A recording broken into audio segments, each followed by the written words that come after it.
Okay, students, grade 7, subject English, chapter number 4, the acids that made trees bloom. જેનો આપણે part 2નો અભ્યાસ આપણે કરવા જઈ રહ્યા છીએ. પાર્ટ 1માં આપણે પીપીટીના માધ્યમથી આ ચેપ્ટરના ન્યૂ વર્ડ્સને with meanings and their hard words સાથે સમજૂતી મેળવી હતી. આજે આપણે આ ચેપ્ટરની એક્સપ્લેનેશન સાથે શરૂઆત કરવા જઈ રહ્યા છીએ. The acid that made trees bloom by William Elliot Griffis, જેના ઓથર છે વિલિયમ એલોડ ગ્રિફ્સ.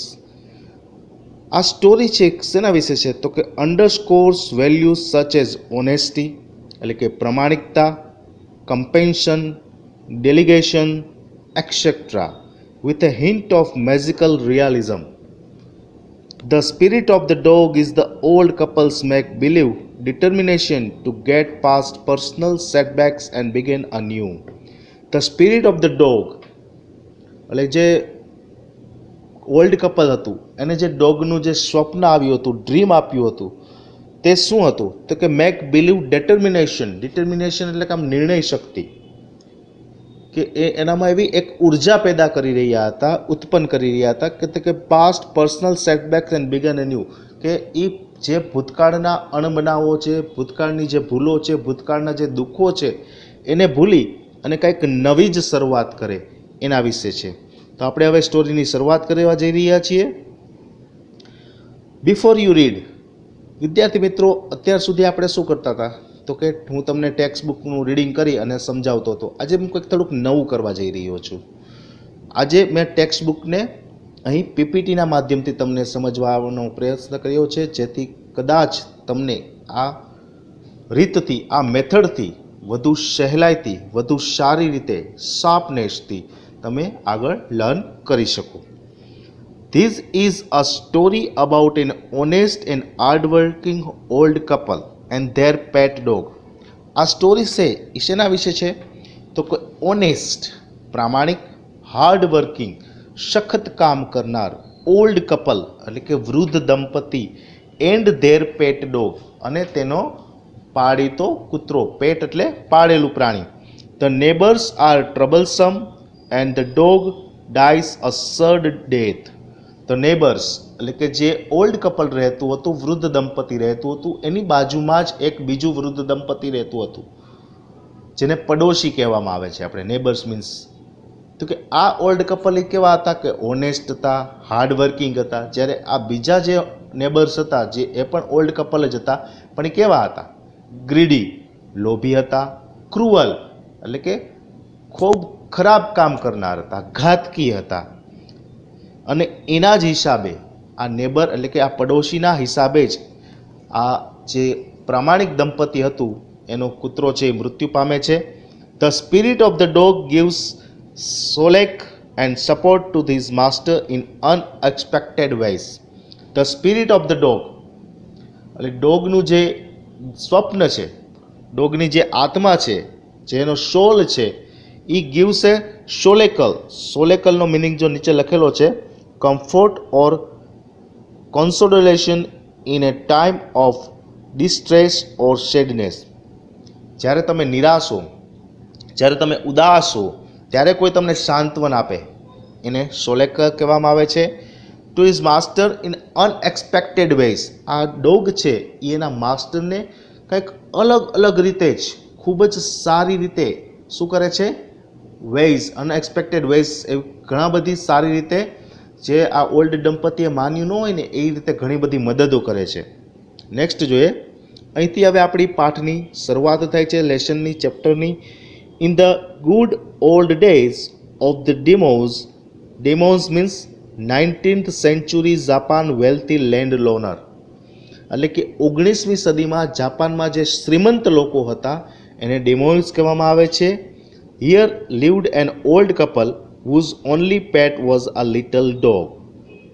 એટલે કે 19મી સદીની આ જાપાનની વાત થઈ છે, જે વેલ્થી લેન્ડ લોનર એટલે કે જે ગર્ભ શ્રીમંત હોય છે એની અહીં વાત કરવામાં આવે છે. Here lived an old couple, ત્યાં એક વૃદ્ધ દંપતી રહેતું હોય છે. Whose only pet was a little dog, જે એનું એક જ પ્રાણી હોય છે, પાળતું પ્રાણી હોય છે, એ હોય છે little dog. Having no children they loved it as though it were a baby. Having no children એટલે કે જે આ વૃદ્ધ દંપતી હોય છે, જે કેવું હોય છે, ઓનેસ્ટ, હાર્ડવર્કિંગ અને ટ્રુથફુલ હોય છે, એને કોઈ ચાઇલ્ડ નથી હોતું. They loved it as though it were a baby, તેથી તે આ જે ડોગ છે, પેટ ડોગ, જેને પાળેલો કૂતરો છે, એને કોઈ પોતાનું સંતાન હોય ને એ પ્રમાણે પ્રેમ કરે છે. The old dame an elderly or mature woman. Old dame, ડેમને શું કહેવામાં આવે છે, એલ્ડરલી, એલ્ડરલી એટલે મોટી, અથવા મેચ્યોર, મેચ્યોર એટલે પરિપક્વ, કોઈ પરિપક્વ સ્ત્રી. Made it a cushion of blue crepe and at meal time Muko, for that was its name, would sit on it as snug as any cat. જે આ વૃદ્ધ દંપતી હતું એમાંથી જે એક સ્ત્રી હતી, વૃદ્ધ સ્ત્રી, જેને ડેમ કહેવામાં આવે છે, એને એક કુશન બનાવેલું છે બ્લુ કલરનું, અને મીલ ટાઈમ એટલે કે બપોરના ભોજનના સમયે આ પેટ ડોગ, એનું નામ હોય છે મૂકો, MUKO, મૂકો. જે આ પેટ ડોગ છે મૂકો, એ આ કુશન ઉપર બેસે છે અને પોતાનું ભોજન માણે છે. કેવી રીતે? તો કે સ્નગ, સ્નગ એટલે કમ્ફર્ટેબલ, એને આ કુશન ઉપર બેસવામાં કેવું મજા આવી રહી હોય છે, આરામદાયક મહેસૂસ કરી રહ્યો છે. એઝ એની કેટ, કોઈ બિલાડી છે એ કુશનમાં બેસી અને દૂધ પીતી હોય બાઉલમાંથી, એ જ પ્રમાણે આ પેટ ડોગ છે એ કુશનમાં બેસી અને બપોરના ભોજનનો આનંદ માણે છે. નેક્સ્ટ જોઈએ. The kind people fed the pet with tidbits. What is the meaning of tidbits? I explained in the previous lecture through PPT. A small dish of pleasant tasting food. આપણે ફિશનું એક એક્ઝામ્પલ જોયું હતું. ટિડબિટ્સ એટલે નાના નાના ટુકડાઓમાં વિભાજિત કરેલો હોય છે ખોરાકને. The kind people fed, fed એટલે ભરણ પોષણ કરવું, ધ પેટ વિથ ટિડબિટ્સ એટલે કે નાના નાના ટુકડા કરી અને આ મૂકો છે, પેટ ડોગ છે એનું, એને ભરણ પોષણ એટલે કે એને ભોજન પૂરું પાડે છે. A small dish of pleasant testing food એટલે કે નાની ડીશ, પ્લેઝન્ટ આનંદ આવે ને એવું, ટેસ્ટી સ્વાદિષ્ટ ફૂડ એટલે ખોરાક. Of fish from their own chopsticks and all the boiled rice it wanted. શું? તો કે બોઇલ્ડ રાઈસ એટલે કે ઉકાળેલા ચોખા, અથવા જેને આપણે ભાત કહીએ છીએ, એ ભાત કેટલો આપે છે? સ્ટીક, સ્ટીક પણ એને આપે છે. The old main being a rice farmer. હવે જે આ વૃદ્ધ દંપતી હતો એમાંથી જે ઓલ્ડ મેન હતો એટલે કે જે પુરુષ હતો એ એક ફાર્મર હતો. કેવો ફાર્મર હતો? તો કે રાઈસ ફાર્મર, એટલે તે ચોખાની ખેતી કરતો હતો. વેન્ટ ડેઇલી વિથ હો ઓર સ્પેડ. તમે ચિત્રમાં જોઈ શકો છો તે શેની સાથે જતો હતો? Hoe or spade into the fields. તે પોતાની કુહાડી લઈ, હળ લઈ અને પોતાના ખેતરમાં જતો હોય છે. Working hard from morning until O Tentosama. What is the meaning of O Tentosama? Again I explain in previous lecture. As the sun is called. જાપાનમાં સનને ઓ ટેન્ટોસામા કહેવામાં આવે છે. Had gone down behind the hills. જ્યારે તે સૂર્યાસ્તનો સમય થઈ જાય છે ત્યારે. તો કે શું હતું આ પેરેગ્રાફમાં? આપણે શું જોયું? તો કે એક વૃદ્ધ દંપતી હતું, એમાંથી જે પુરુષ હતો એ ચોખાની ખેતી કરનાર હતો. તે હાર્ડ વર્કિંગ હતું. તે સવારથી પોતાની કુહાડી, પોતાનું હળ એટલે કે ખેતીના ઓજારો લઈ અને નીકળી પડતો, અને સૂર્યાસ્ત ન થાય ત્યાં સુધી સતત હાર્ડ વર્કિંગ એટલે સખત પરિશ્રમથી મહેનત કરતો, કારણ કે તે કેવો હતો? હાર્ડ વર્કિંગ અને ઓનેસ્ટ ફાર્મર હતો. નેક્સ્ટ જોઈએ આપણે. Every day the dog followed him to work, never once harming the white heron and that walked in the footsteps of the old man to pick up the worms. Every day the dog followed him. દરરોજ જ્યારે આ ખેડૂત છે એ પોતાના ઘરથી ખેતર તરફ જતો હોય છે, કૂતરો પણ એની પાછળ પાછળ જાય છે. નેવર વન્સ હાર્મિંગ, ક્યારેય તે કોઈને ઈજા નથી પહોંચાડતો. White heron, that walked in the footsteps of the old man to pick up the worms. શું કરેલું હોય છે? તો કે જે ખેડૂત છે એ white heron that walked in the footsteps, એટલે કે ખેડૂત જ્યારે ખેતરમાં જઈ રહ્યો હોય છે એના જે પગલાં હોય છે of the old man to pick up the worms, અને જે એની નીચે કીડા હોય છે એ કીડાને પણ તે ક્યારેક કોઈ હાર્મ નથી પહોંચાડતો. For the old fellow was patient and kind to everything that had life. For the old fellow એટલે કે જે આ વૃદ્ધ દંપતી છે, વોઝ પેશન્ટ શાંત હોય છે, and kind to everything that had life, અને જીવનમાં એને જે પણ મળ્યું છે, જે પણ ભગવાને એને આપ્યું છે એનાથી એ લોકો સંતુષ્ટ છે.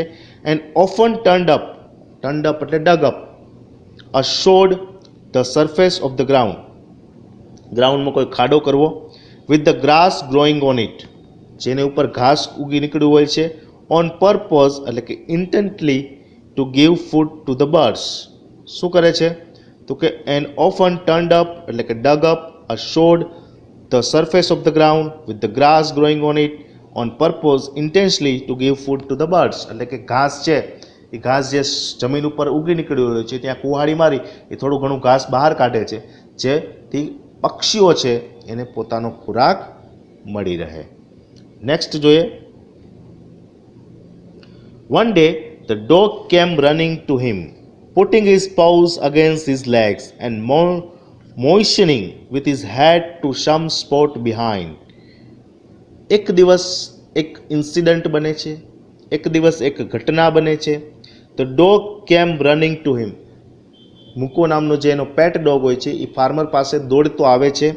Putting his paws against his legs, putting his paws against his legs and moistening with his head to some spot behind.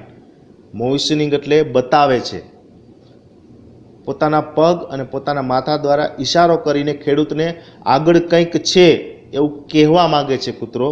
The old man at first thought his pet was only playing and did not mind it. First of all આ ફાર્મરને એવું લાગે છે કે આ dog છે એ શું કરી રહ્યું હોય છે? આનંદ માણી રહ્યું હોય છે, પ્લેઇંગ રમત રમી રહ્યું હોય છે.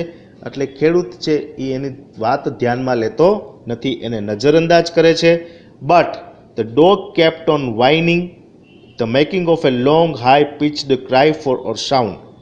પણ કૂતરાને જો ક્યારેક આપણે સાંભળ્યું હોય છે કે ડોગને કંઈક કેવું હોય છે ને તો એ પોતે મોટીથી આમ ક્રાય કરશે, બરાબર, મોટેથી રાડ પાડશે, વિશલ વગાડશે, and running to and fro, અને અહીં તેમ દોડવા લાગશે.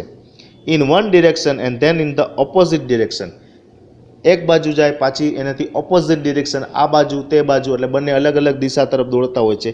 A number of time for some minutes, અને આવું એને નંબર ઓફ ટાઈમ્સ ઘણી બધી વખત કર્યું.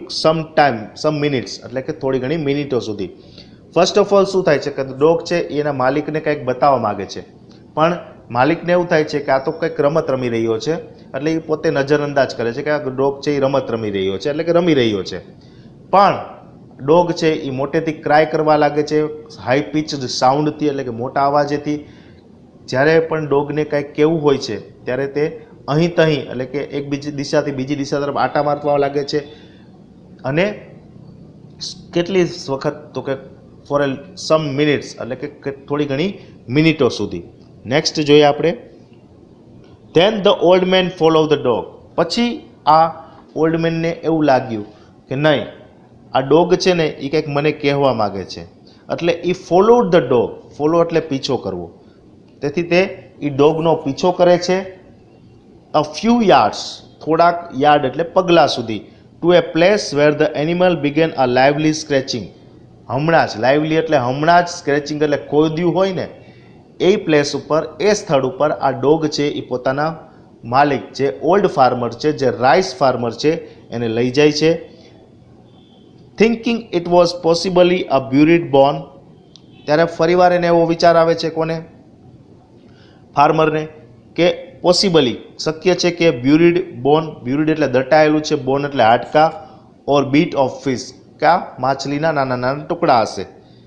જે ડોગ છે મને જે જગ્યા આ બતાવી રહ્યો છે ત્યાં કદાચ માછલીના નાના નાના ટુકડા હશે, કાં તો હાડકાં દટાયેલા હશે. બ્યુરિડ એટલે દટાયેલા. The old man struck his hoe, પોતાની કોદાળી વડે ઓલ્ડ મેન છે સ્ટ્રક હિઝ હો, અને એ જગ્યા જે ડોગે બતાવેલી હોય છે એ જગ્યાએ ખોદે છે. A tool with a thin flat blade, તમે જોઈ શકો છો હો કોને કહેવામાં આવે છે કે ટૂલ. ટૂલ એટલે ઓજાર. With a thin flat blade, પાતળી, ફ્લેટ એટલે સપાટ, બ્લેડ એટલે ધાર, ઓન એ લોંગ હેન્ડલ, લાંબુ હેન્ડલ હોય છે. Used especially for cultivating, weeding or loosening. શેમાં ઉપયોગ આવે છે? ખાડો ખોદવા, વધારાનું જે છોડ હોય અને છોડ ઉપર જે વધારાનું ઘાસ જમીન ઉપર નીકળ્યું હોય એને ઘાસને દૂર કરવા માટે આનો ઉપયોગ થાય છે. In the earth when lo a pile of gold gleamed, પણ જેવું ખેડૂતે એમાં ખોદકામ શરૂ કર્યું, લો એટલે કે આશ્ચર્યચકિત થઈ ગયો. શું નીકળ્યું? A pile of gold. Pile means ઢગલો. શેનો ઢગલો નીકળ્યો? ગોલ્ડ, સોનાનો. ગ્લીમ્ડ એટલે કે શાઇનિંગ કરતું હતું. બિફોર હિમ, કોની સામે? ખેડૂત સામે. ડોગ છે તે જે જગ્યાએ ખેડૂતને લઈ જાય છે, ખેડૂત ત્યાં ખોદકામ કરે છે અને શું નીકળે છે? ફર્સ્ટ ઓફ ઓલ તો ખેડૂતને એવું જ રહે છે કે ત્યાં કાંઈ કોઈ હાડકા દાટેલા હશે, કાં તો નાના નાના માછલીના ટુકડા દાટેલા હશે, એટલે આને ખાવા છે. પણ સડનલી આશ્ચર્ય, સરપ્રાઇઝ થઈ જાય છે. કોણ? ફાર્મર. શું જુએ છે? પાઇલ ઓફ ગોલ્ડ, સોનાનો ઢગલો જુએ છે. નેક્સ્ટ જોઈએ.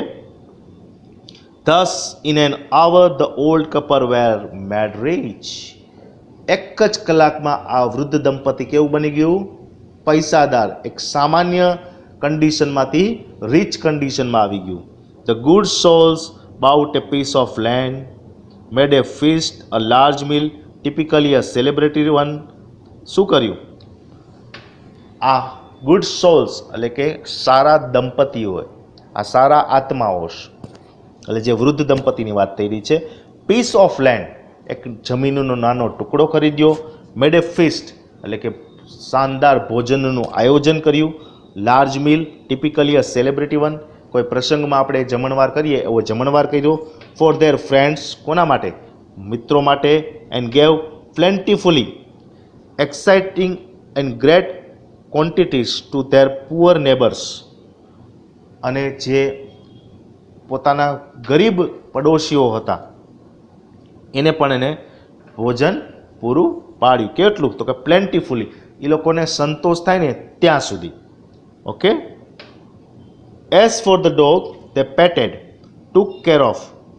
As for the dog, they petted, took care of him till they nearly smothered, killed by suffocating him with kindness. As for the dog, હવે ડોગ માટે શું? એને ઓલ્ડ કપલે જે ઓનેસ્ટ હતું, હાર્ડ વર્કિંગ હતું, રાતોરાત એટલે કે એક જ કલાકમાં તે પુઅરમાંથી રીચ બની ગયા, એટલે કે ગરીબમાંથી શ્રીમંત બની ગયા.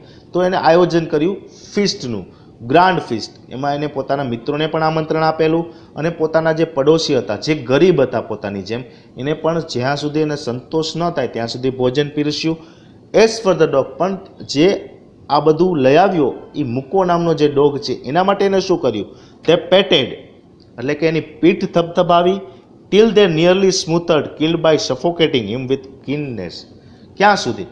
કે આમ માયાળુપણાથી ઓલો કૂતરો મરી જાય ને ઉદાસ થઈને, એટલે કે એટલો બધો પ્રેમ એને એના ઉપર વરસાવ્યા. આ ઓલ્ડ કપલે એટલો બધો કૂતરા ઉપર પ્રેમ વરસાવ્યો કે પ્રેમના હિસાબે મરી જવાની અણી ઉપર હતો. એટલો બધો પ્રેમ એના ઉપર એને વરસાવ્યો. કોણે વરસાવ્યો?